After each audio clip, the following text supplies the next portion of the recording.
The first sign, and probably the most common sign of issues in the gut, which could be colon cancer, is change in bowel movements. Change in bowel movements in terms of constipation, in terms of the consistency of your bowel movement, in terms of like diarrhea, and in terms of incontinence.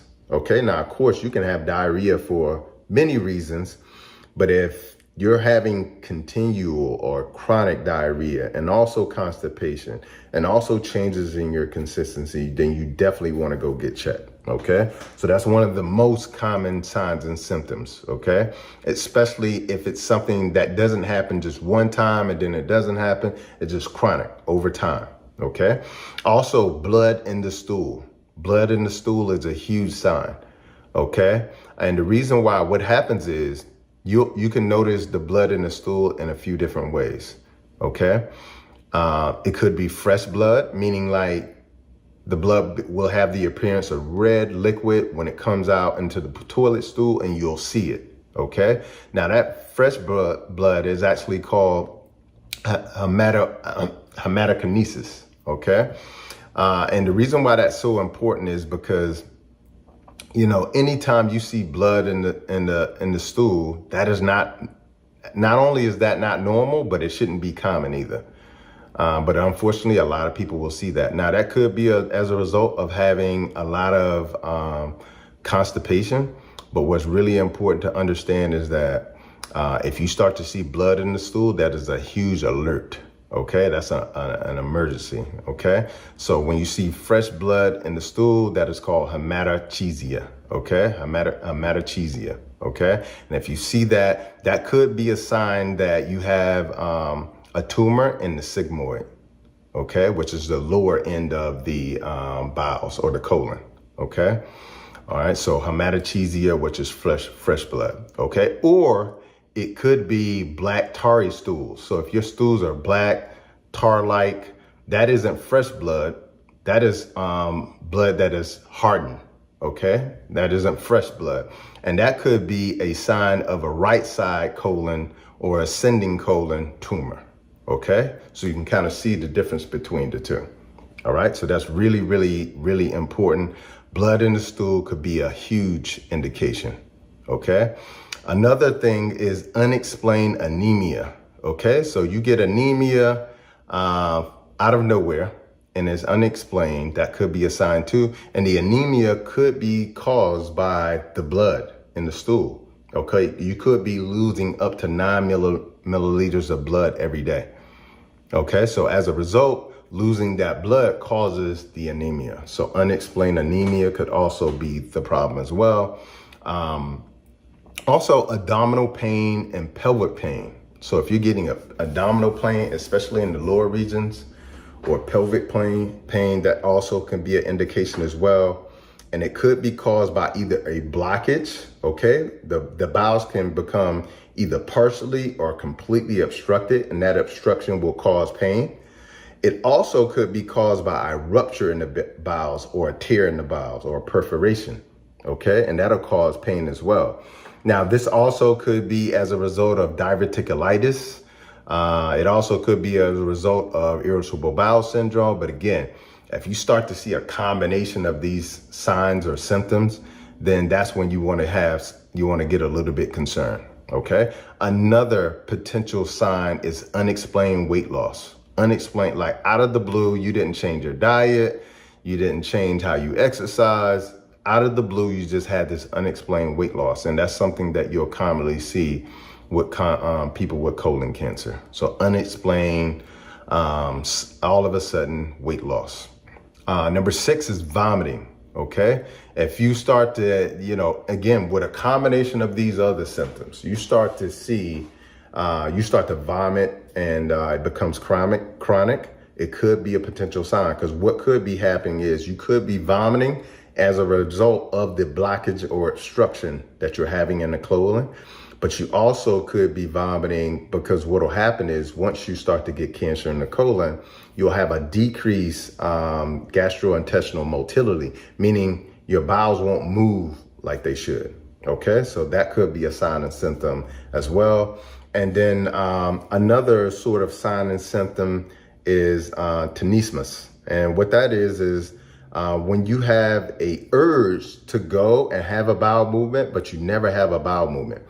It's different from constipation, meaning you feel the urge, but there's no bowel movement there to happen.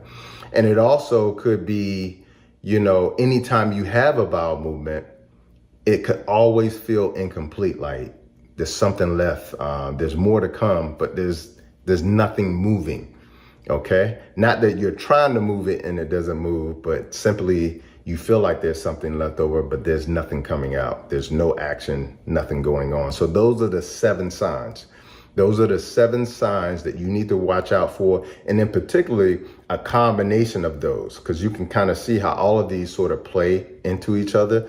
The vomiting could be caused by the blockage. Okay. The blood in the stool could lead to the anemia.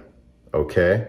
The constipation is caused by the blockage. So all of these things are connected as one, but you can kind of see the signs and symptoms differently and kind of get an idea. Okay, I need to go get myself checked, because here's the thing that's really important. Early detection leads to an increase in survival, but also the ability to fight this thing off. Okay, so let's get into the 7 solutions. The 7 solutions that you should be sort of adjusting in your lifestyle so that you not only can take a more holistic and natural approach, but it will also help you prevent, and in some cases, help with the support of healing your colon as well too. All right, so the number one thing, not in priority, just number 1, is healthy fats. Okay, healthy fats are very important. Not animal fat, but healthy fat. Okay, so you want to get the good fat in your diet. Okay, because the bad fat or bad omega-3s, which are omega-3 fatty acids, are omega-6s. Omega-6s are inflammatory to the gut. Okay, omega-3s are anti-inflammatory to the gut. So I know a lot of you have heard about omega-3s, but not omega-6s. And they're supposed to be in a ratio.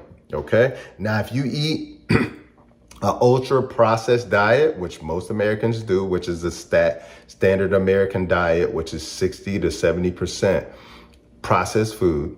If you eat that standard American diet, then your ratio is going to be 20 to 1 in favor of omega-6s. Omega-6s, again, are inflammatory to the gut, or causing inflammation inside of the gut, which inflames cancer. Okay. What we want to be is on the side of 1 to 1. Okay. So 1 to 1 in terms of omega-6s or into omega-3s, or even more make more omega-3s than omega-6s. And the way that we do that is we eat real food. Real food is fruits, vegetables, nuts, and seeds. And those foods are not only anti-inflammatory to the gut, but they're healing to the gut because they have fiber in them. Remember, plants are the only foods that have fiber. Okay. And with that being said, the fiber is not only good for the gut in terms of keeping you regular with your bowel movements, but that fiber, the insoluble fiber, helps with forming the bowel movement, and the soluble fiber feeds the good bacteria in your gut. Okay. Makes the good bacteria go to fight off the bad bacteria. And the good bacteria is responsible for 70% of your immune system in your body.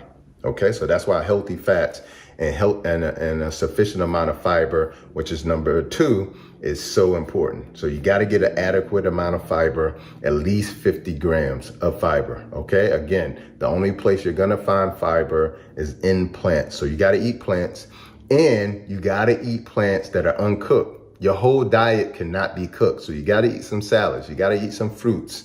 You got to eat some nuts, some seeds, some ancient greens, things of that nature. And you got to eat them in their original state or their raw state, because once you start to cook food, you're adulterating or doubling up the fiber that's in it. Okay, so hugely important.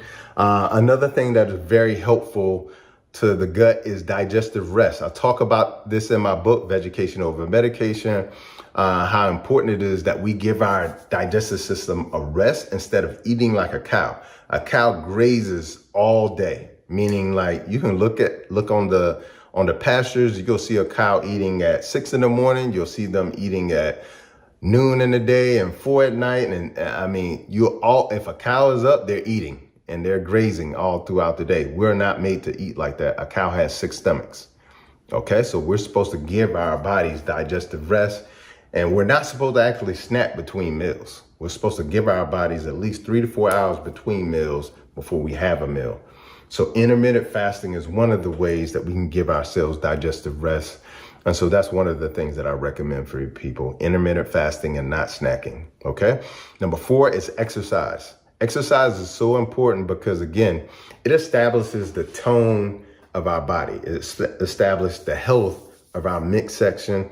And when we don't exercise on a continuous basis, even that alone, that sedentary lifestyle, can make it difficult to have normal bowel function. Okay, so exercise is hugely important.